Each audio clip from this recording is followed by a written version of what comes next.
Bon après-midi, bonjour tout le monde. Mon nom est Robert Asselin, je suis directeur associé de l'École supérieure d'affaires publiques internationales ici à l'Université d'Ottawa. Bienvenue à ce panel. It is my great pleasure to welcome you to this afternoon panel entitled The Race for the U.S. Presidency, State of Play and Implication for Canada, co-sponsored by the Graduate School of Public and International Affairs and the Center for International Policy Studies. As we are entering this decisive phase of the primary season in the U.S. presidential race, we are watching with an increased interest what is going on south of the border. American politics is always interesting, but because of our privileged relationship with the United States, the stakes are also high for Canada. We have assembled today a wonderful panel to try to answer some of the questions a lot of people are asking themselves. Namely, will the likely Republican nominee, Mitt Romney, come out bruised from this primary season? Will his recent tilt to the right be fatal in crucial swing states in November? Under such difficult economic circumstances, what will be President Obama's narrative for re-election?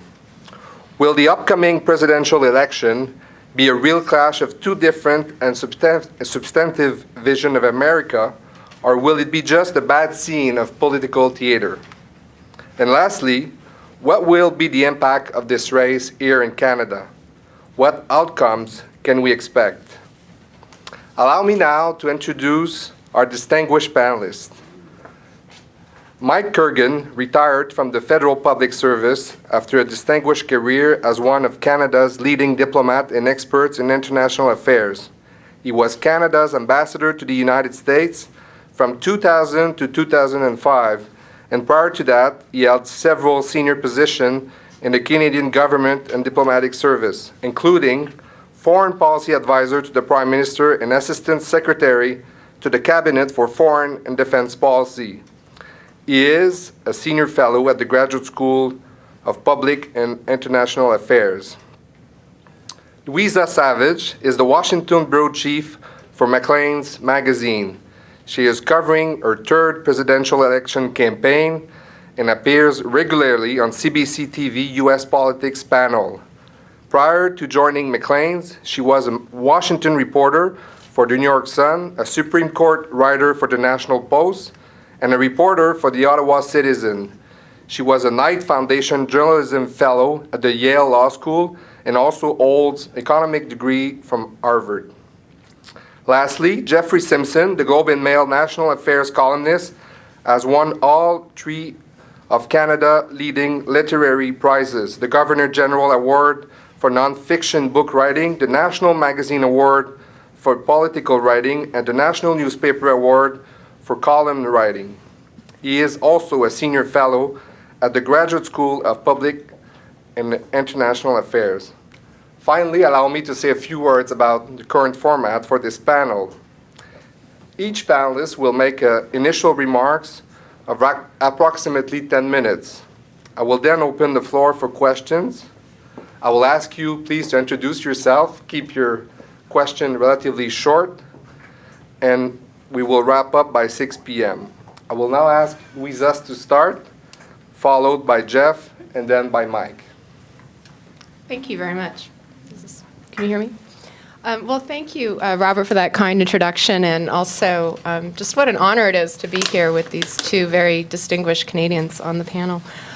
So I'd like to set the scene a little bit about the Republican presidential race that's been like an episode of Survivor, really.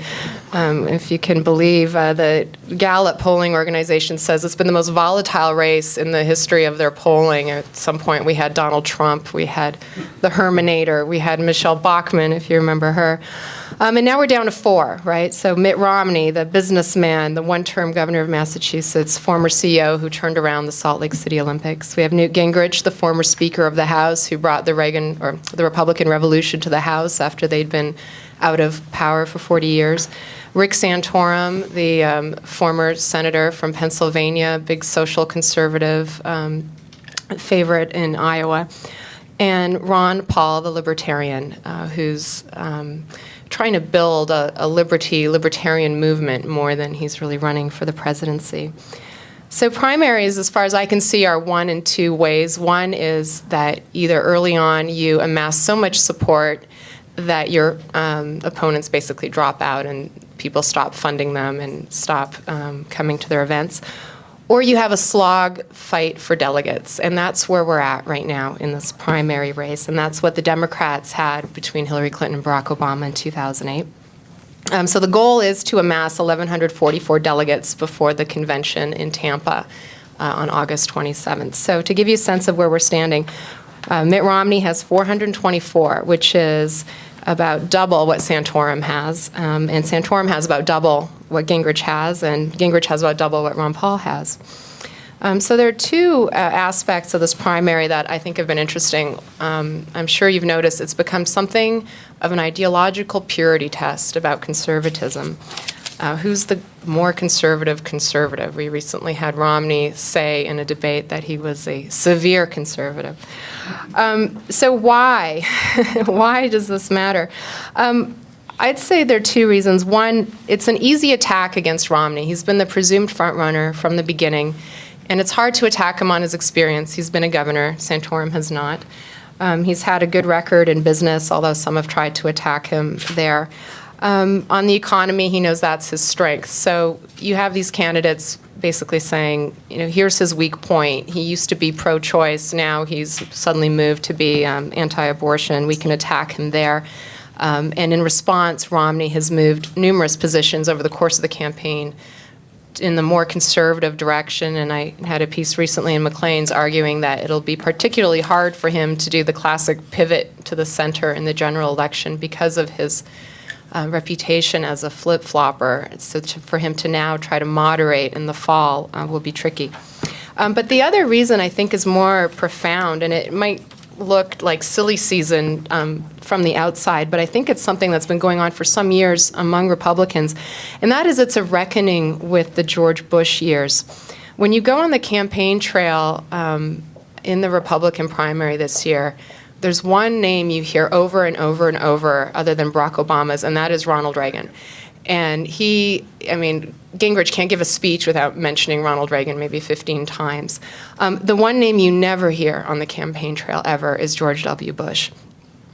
And I think there's a reason for that. I wrote a cover story some years ago for Maclean's, and it was called The Liberal Legacy of George W. Bush. And people thought I was insane, but it was sort of tongue-in-cheek. But I think over the George Bush years, there were a number of big government policies that were brought in, a new entitlement for senior citizens on Medicare that wasn't paid for, an expansion of federal government power in education under No Child Left Behind. And there was the growth of deficits and so forth. So by the time the 2006 congressional elections came around and the Republicans lost control in the Congress, the lesson they took from that was we weren't conservative enough. We didn't live up to our principles, and this is punishment for our sins. And that's when that sort of push for more ideological purity started, I would say. And then we had the 2008 financial crisis, we had the big bailouts, the rise of the Tea Party, and a real concern about among everyday Americans about the expansion of deficits and just exactly what were the limits on federal government power in the economy and in the country. So that became a big concern for more than just the small group of conservative activists. So that is another reason we've seen such an emphasis on the ideology. So that raises the question, how weak is Romney as a result, not being one of these pure conservatives, although none of the candidates really are. And I'm going to make the argument that he's not as weak as people think. And the reason is, well, twofold. When I covered the 2008 campaign and I'd go around to events held for the non-John McCain candidates, and I'd say, if your candidate loses, will you stay home on election day or will you vote for McCain? And they said, there's no way I'm voting for McCain. I mean, he was just seen as a heretic. Here was a guy who had opposed the Bush tax cut. He was in favor of closing Guantanamo Bay, thought waterboarding was torture, had insulted the evangelical leaders for years before trying to win them back. And the anyone but McCain feeling was very, very strong. And this year when I was in Iowa and South Carolina talking to voters at Santorum and Gingrich rallies, so if your guy doesn't win, would you vote for Romney? And they say, oh, I'll vote for whoever is the Republican. I just want to get rid of Obama. So I just don't feel that same antipathy toward Romney that they may say, I'd rather vote for Santorum and have him as leader, but it's not the strong emotional rejection that I saw in '08. There'll be exceptions to that. I think the biggest exception are the Ron Paul people. They're there for Ron Paul, and they're not necessarily going to vote Republican if he's not nominated. And the other reason why Romney can't close the deal, as people say, is the delegate rules. And it's really quite stark. This has been underplayed a little bit, I think. In 2008, most of the early primaries were winner take all. And I was just reading some statistics that by this time, 4 years ago, 80% of the Republican delegates had already been selected.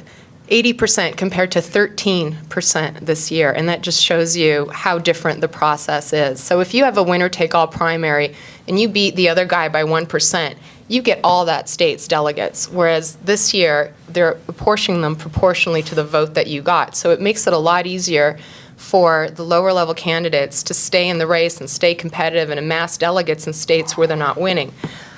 So that's been another reason. And, you know, in '08, the Clinton-Obama race was much closer. There were 4 percentage difference between the number of delegates they'd amassed at this point. Whereas, as I read to you earlier, Romney has double what Santorum has. So that's where we're at with the Republicans. I should mention this election's also about Congress, and Republicans are looking right now well-positioned to take the U.S. Senate. They already have the House. They need 4 seats to get a majority, and most of the seats that are considered toss-ups right now are held by Democrats. So regardless of who wins the presidency, there's a chance that the Republicans could take both sides of the Congress. So how vulnerable is Obama? I mean, it's hard to tell. The polls have been really gyrating. It depends a lot on what the economy does. And the pollsters that I talked to, they point to the experience of Reagan, where he was really low in the polls. There was a recession on, and then he came back and was reelected with the whole Morning in America theme. And they say, you know, if you really look at the economic numbers at the time, the recession, you know, the employment wasn't back to where it had started, but people just had the feeling that things were in the right direction. And so if people have that feeling, that will obviously help Obama. So he needs to do 2 things: get his base out to vote, and there's some questions there about how enthusiastic his base is going to be this year. And secondly, he needs to win over independent voters. Independent voters in these battleground states, they went for Obama in '08, but they went back to the Republicans in 2010, and so he needs to get them back. And Republicans have been doing a good job of alienating a lot of these voters recently with some of the social issues, the contraception and all that. That is good news for Obama. The Keystone XL issue, that was an attempt by Obama to get his base excited again. They basically laid a red line in the sand and said, you know, you've disappointed us on so many environmental issues. This one's 100% in your control. So please deliver for us. If you want us to knock on doors, make the phone calls and make the donations. And so I think that's what happened there. So I think that's, you know, the last thing I'd say on that Keystone issue is, if you cast your mind back to February '08, we can all remember Barack Obama campaigning in Ohio, talking about reopening, renegotiating NAFTA. And here we are, and I don't think anyone's reopened or renegotiated NAFTA. So it's the same sort of primary politics, you know, trying to get the labor unions, or in this case, environmentalists, excited and focused on him. So yeah, we have votes today in Mississippi and Alabama, and those could be really interesting because this whole month is not very favorable for Mitt Romney, a lot of southern states where he has trouble. But because Newt Gingrich is running so well there, he's siphoning votes away from Santorum and making Romney competitive. So I think if Romney ekes out a win in one of those states, we'll have a lot of headlines about how he's starting to consolidate, and then you'll start to see more people endorsing him, and then we'll move into April, where there are a lot of northeastern states voting that are much friendlier territory for Mitt Romney. So a lot of analysts say this could drag on until June before it's fully settled, in part because with the rise of these super PACs, it's easy for these lower tier candidates to stay in the race as long as they have 1 or 2 millionaires behind them willing to bankroll their efforts. So I hope I haven't gone over my time too much. Thank you, Lisa. That was perfect. Jeff, please. Are you going next, Mike, or am I? Jeff, Okay. please. OK, Monsieur le Président. Ben, merci beaucoup. Bienvenue tout le monde. Very nice to see Louisa, who was a star journalist in her earlier years here, and then she got away from us and went to the United States. Nice to have her back. I want to just ruminate briefly on a few things. First of all, I want to read something which I find irresistible from the New Yorker, a liberal magazine to be sure. And Hedrick Hertzberg is writing about the Republican base. An excitable overlapping assortment of Fox News friends, Limbaugh ditto heads, Tea Party animals, war whoopers, nativists, Christian fundamentalists, a la carte Catholics, anti-abortion yes, anti-torture no, anti-Rooseveltians, Franklin and Theodore, global warming denialists, post-Confederate white Southrons, creationist birthers, market idolaters, European demonizers, and gun fetishists. This is the modern Republican Party. I think that's overstated, but not by much. The first point I'd make is this, that it's a great temptation for people in any country to look at another country through the prism of their own. And Canadians have a tendency to look at the United States and say, my goodness, that's very weird. Why don't they comport themselves more like us?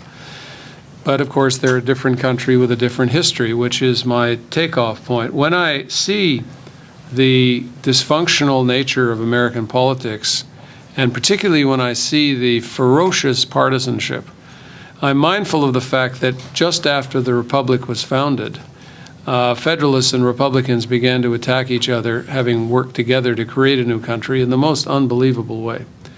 And Thomas Jefferson had money that he used to pay a prominent journalist to write the most calumnious things about John Adams. And the only one who escaped, really, was George Washington. He was above it all. But quickly, American politics, as it was forming, degenerated into camps of Hamiltonians and Jeffersonians and Federalists and Republicans. And those divisions were evident, I bring this into a Canadian context, even in the famous War of 1812, in which the government has put a lot of money wanting us to celebrate the fact that we beat them. But the fact is that, as Alan Taylor shows in his great book, The Civil War of 1812, not only was our quote-unquote side tremendously divided with a whole bunch of people who wanted the Americans to win, but their side was even more divided between the two political parties, one of which thought that the war was a tremendous mistake and gave the British all kinds of help, and it was largely the British who were doing this on our side, in order to show their enemies in Washington what a foolish war this was. So these divisions in American politics go way back. Secondly, this factionalism in the Republican Party, Tea Partiers and nativists and all these people.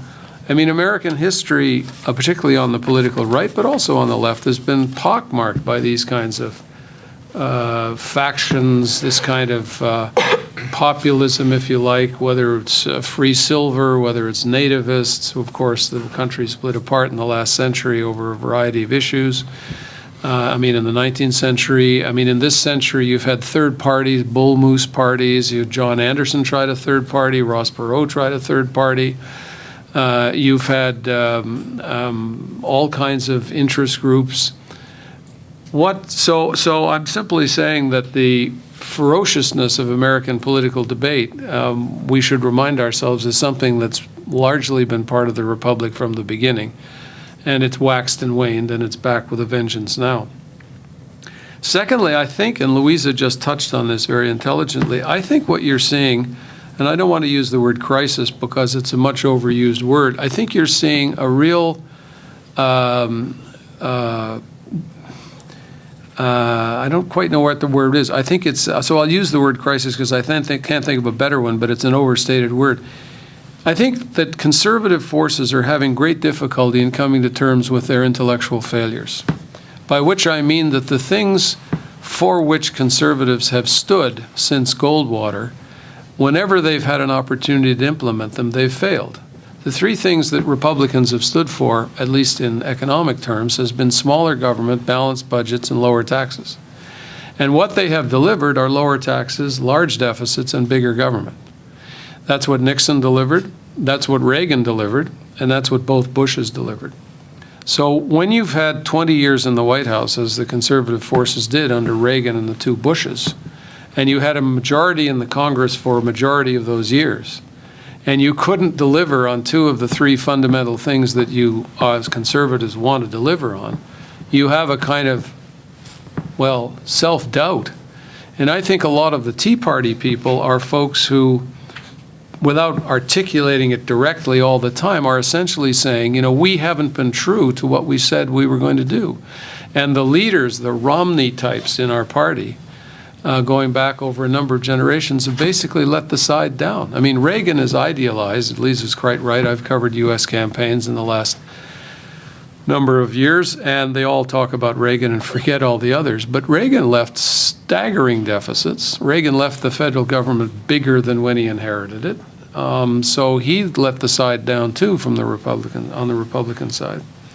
And of course, the muscular foreign policy of the Bush administration has left the United States extricating itself with difficulty from two wars and going to leave behind probably a civil war or something close to it in Afghanistan, and an increasingly authoritarian Shiite-run government in Iraq. So neither of these extremely costly in treasure and personnel wars have actually brought anything remotely like the outcomes that the Republican governments that got the United States into these wars, we followed along in Afghanistan. So again, even on foreign policy. The third thing that strikes me about the Republican race is that it's full of fear. It's full of anger, real anger, visceral anger. And it's not just anger at the other side. Of course, that's there, and you would expect that to be there, but it's kind of anger at each other. It's the social conservatives think that a bunch of people in the party can't be trusted, notably Romneyites, because if they get in, they won't really be true social conservatives. And it's the establishment of the party that's worried and angry at these upstart social conservatives. So you might have seen that when some of these wacko candidates began to, as you were saying, volatile, look good, like Herman Cain for a while, the sort of Karl Rove sort of right-wing establishment, even the Ann Coulter, the crazy right-wing writers, they all said, oh my God, we're going to lose this election. In fact, George Will, the great poobah on the right, has already thrown in the towel, saying we can't possibly win with any of these people that we have. So there's angst and fear. And part of it, I think, is that they think they're going to lose, partly because they think that people in the party have betrayed what the party stood for, partly because of this sort of crisis of conservatism, and partly because they're angry at what's happening to America. And this is my last point. And whenever I go to America and whenever I read about America, and a long, long time ago I was born there and became a Canadian when I was 9, but America, if you grew up in America, you grew up to believe that this was the most powerful, the most wonderful, the most untouchable country in the world. You were taught that as a little kid. And you look around now as an American and you say, God, we got ourselves in these wars, and that was probably a big mistake, and for Christ's sake, let's bring our sons and daughters home. And we've all of a sudden got China who's eating our lunch and eating our manufacturing sector. We've got a chronic trade deficit. I mean, you're constantly being told that the American worker is the most efficient in the world, but you have an absolutely chronic trade deficit. That can't be our fault, Americans say. Somebody's cheating out there. You've got a huge fiscal problem, which is going to hang over the United States for years and years and years, and crimp America's capacity to do all kinds of things domestically. You've got at the state and local level programs being gutted that are basic programs that any and every civilized society wants. Policing, high school, K-12 education, universities, the pride and joy of America, the public university system. And all of these are being restricted and gutted because of this fiscal crisis that the United States has. And it is a crisis. And we're talking about multiple $1 trillion deficits. So at home, with an unemployment rate, the recession, the huge deficits, the social inequalities, what's gone wrong with our wonderful America? And overseas, what is China doing? We're slipping, we're losing in relative terms. And I think what that produces, it adds to this element of fear and anger, and it also causes people to look backwards in time, which is what I think a lot of Republicans are doing, back to a time which was simpler, back to a time when America was more prominent and unchallenged. Let's get back to the original principles on which the country was founded: small government, low taxes, no interference in our lives. It's a kind of, the world is too complicated. It isn't working out the way we wanted, so the right thing to do is to go right back to the roots of the Republic, which is a kind of interesting retreat from the complexity of the world that America finds itself in, but you understand its easy political appeal for a large number of people who are confused and angry and fearful, which are the three characteristics I think that most define the Republican race. It's not a race about ideas much. It's not a race really about vision. It's a race about who can go to the past fastest. Merci beaucoup, Jeff. Mike? Thanks so much for Robert, and wonderful to be on a panel with such knowledgeable and people who follow this as closely as they do. I'm going to try and address the last part of the title of this panel, and that is, what are the implications for Canada? My immediate predecessor, about this stage in the Bush-Gore campaign of 2000, in a forum not unlike this in Ottawa, ventured a few assessments given different outcomes of the election at the time, and got rather badly hammered in the press. You might remember, Jeffrey, not by you, of course, but by some who somehow felt that the Canadian ambassador in Ottawa somehow was interfering in the internal affairs of the United States, and this would have a great impact on the outcome of the election, which, of course, it didn't really. But I'm not in that position, and therefore the only fear that I have is anything I say now that's going to be recorded will make me look extraordinarily stupid in November when it all turns out rather differently. But nevertheless, let me give it a try. The conventional wisdom when my predecessor was talking about this was that the Republicans, a Republican victory, usually on the economic side of our relationship, is usually reasonably good news, because Republicans are the party of large business. They believe in free market forces, small government, less regulation, and therefore usually free trade, and usually are less intrusive in terms of the economic and trading relationship.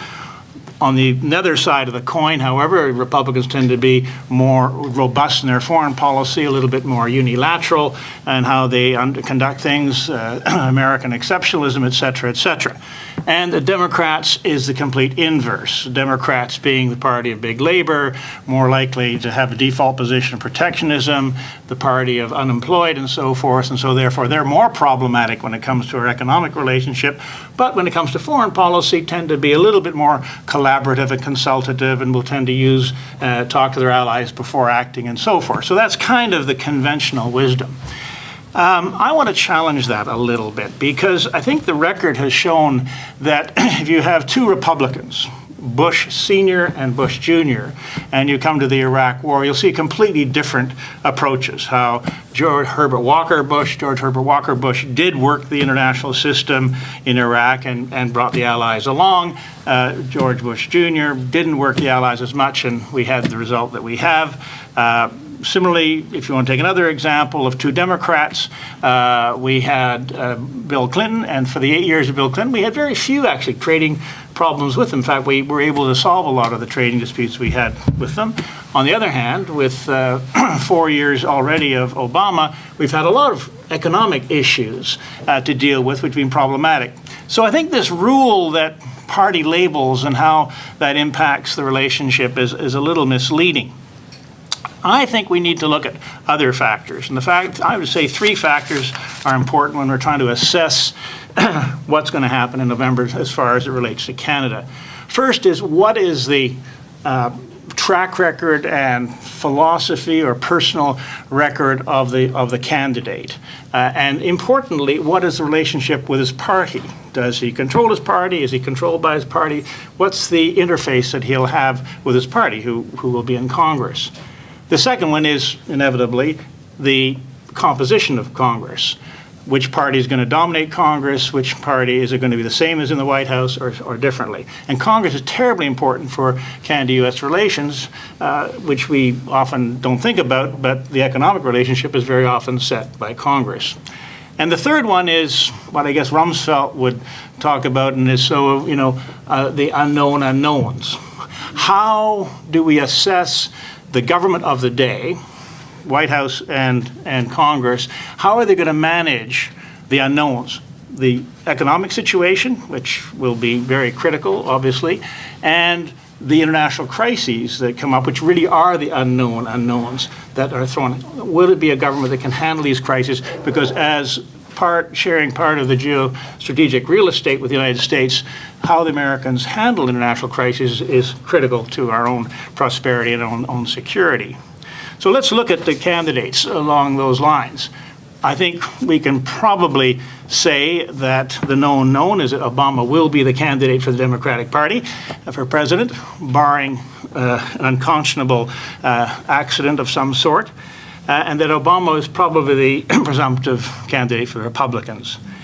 Obama's track record, I think, in foreign policy, generally speaking, from a Canadian perspective, I would say, has been pretty good. Certainly, I would say better than his predecessor, in the sense that he has attempted and worked hard to consult his allies in some of the larger real problems that the United States has faced over the last 3 or 4 years, the Iraq and the withdrawal of troops from Iraq, the whole issue of Afghanistan, which of course is going sour now, but there has been a strong effort, I think, to work the NATO alliance quite well in that. Dealing with the Iran situation, I think he's shown a certain degree of moderation, given the incredible pressure that he's under from certain quarters to be more robust in his actions with respect to Iran and their nuclear programs and so on. So I would say that based on the track record and has been able to handle foreign policy crises that have been pretty considerable, including the international economic crises, he's probably going to be a reasonably good second-term president as far as Canadian interests are concerned. However, what about the economic relationship? Well, I would argue that we've had more problems or more difficulties in some ways with an Obama administration than we've had with some other administrations in the past. Certainly the early Buy America issues were very difficult for Canada, and it took a long time, I think, for the administration to respond to Canadian concerns and to understand that protectionism of Buy America hurt them as much as it hurt us. I think we've had some difficulties with them, obviously, on the energy environmental syndrome, where the Keystone, as LUIZA has mentioned, has been a probably slightly unexpected move by Obama to satisfy his base, but on the longer term, is it in the best interest of the United States that's facing, obviously, energy issues with respect to importing and higher gas prices and so forth, and with respect to the long-term and long-standing economic sort of energy relationship we've had with the United States. And finally, on the border issue, border management questions, I think there's been a bit more rhetoric than there has been actual action in terms of beyond the border. The jury's still out on that, but I do believe, from my own assessment of this, that we could have had a slightly more engaged administration in Washington to move forward for border facilitation and to better regulatory facilitation as well. What about Romney? Well, Romney, as of all the Republican candidates, LUIZA, I think probably knows Canada a little better. He grew up in Michigan. His dog. Well, I was about to say, that's exactly it. He put his dog on the car and came to a cottage in Canada. The dog on top, strapped, and we don't know quite how, when they had to stop and do whatever dogs have to do, or whether it's sort of over the car. But anyway, another story. He was governor of Massachusetts. I met him once or twice in that capacity. As a result, he did participate in the governor Northeast states and the meetings with the Atlantic premiers and so on, so he does know us from that perspective. That can be a plus and a negative, actually, coming from a northern state. The border states are are more dependent on Canada economically than most of the United States in terms of border trade. Now, that's good news because they want to have a border that's more accessible for their exports because we're their largest export market. But it's not so good news when it comes to competition because we're very often in competition for the same things in terms of manufacturing, in terms of lumber occasionally, in terms of wheat and so forth. So the northern border states, while they know us the best, can be on the economic side a bit more problematic.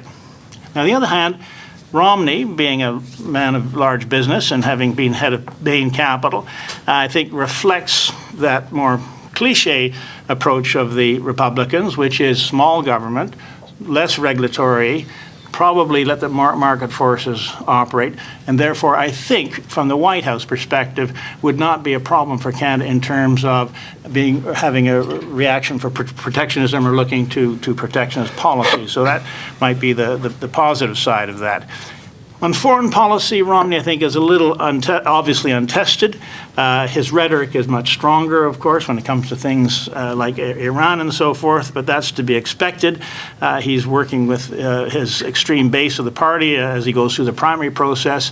And generally speaking, when a candidate gets into the White House and recognizes the huge impact of sending troops into life and death situations, there is a moderating influence once they get into the White House. However, I think, and this comes very much to Jeffrey's point, which I think is a very, very good one, the feeling of fearfulness that the United States is experiencing now, and the sense that to some extent, we're going to see a slightly isolationist and bring up the drawbridge a little bit and trying to consolidate internally. So I think a Republican president would be less in the George Bush line of trying to promote democracy around the world, and more in terms of having a more defensive approach, obviously supporting his military, but not looking to extend American interests, military or security interests abroad as much as some predecessors have. The second element that we need to look at, I think, is, as I mentioned, is the composition of the Congress. And I would say the knowns here for me are, it's a pretty good bet. Louisa did mention it, that the Democrats will probably lose the Senate, that they won't be able to hold on to the Senate, and you'll have a situation where they've got a very steep climb to regain the House, so we'll see a Republican-dominated Congress. That is, to some extent, good news for us in terms of less likelihood of protectionist policies coming out of the Congress, but it does mean that you will have an interesting relationship with the White House, which brings me to my next point, and that is the relationship to the Congress and the White House. Two scenarios that I see. One, that you have a Democratic president in the White House and a Republican Congress. To me, for Canada, that could be a very poor outcome in terms of both international security and stability and in terms of our economic relationship. The poison that has dominated so far amongst, in the first last 2-3 years, between the Republicans in the House and the White House, Democrats in the White House, and the amount of paralysis in terms of management of government finances, of trying to get the fiscal house in order, complete gridlock in terms of policy issues. This could be perpetuated if we see an Obama White House and a Republican Congress. On the other scenario, I think that I would see, but less likely, would be a trifecta, where you have then Romney as president with a Republican-dominated Congress. This, I think, would mean that you would have a better governance in terms of relationship between Congress and the White House. You would see some real movement in terms of smaller government. I think the Tea Party and, in this sense, Romney probably have something in common of trying to deregulate further, to lower taxes, to lower government expenditures, but to the extent that that actually would assist the economic recovery of the United States, or might set it back, is an open question. But at least you'd have a tighter governance structure in the U.S. Finally, and last point, I'm being a bit longer than I should, is that how do we assess the government of the United States in November, well, let's say January, when it's the new Congress and the new president are sworn in, managing crises, the unknown unknowns. I think on the economic side, if we have a team that is well known, that's had experience, we have a better sense of that it'll be managed better. The foreign policy issue, I would argue, would be Obama would be better for Canada because he's had the experience and has done fairly well. Romney's an untested quantity. And in terms of the economic circumstances, there, for me, it's very difficult to say whether an Obama administration with a Republican Congress, which I think is a likely outlook, would help us or would help our trading relationship or would provide an economic circumstance in North America that would be very positive for us. And the advice to government in Canada would be to continue its program of diversification of trade. Merci beaucoup, Michael. I will now open the floor.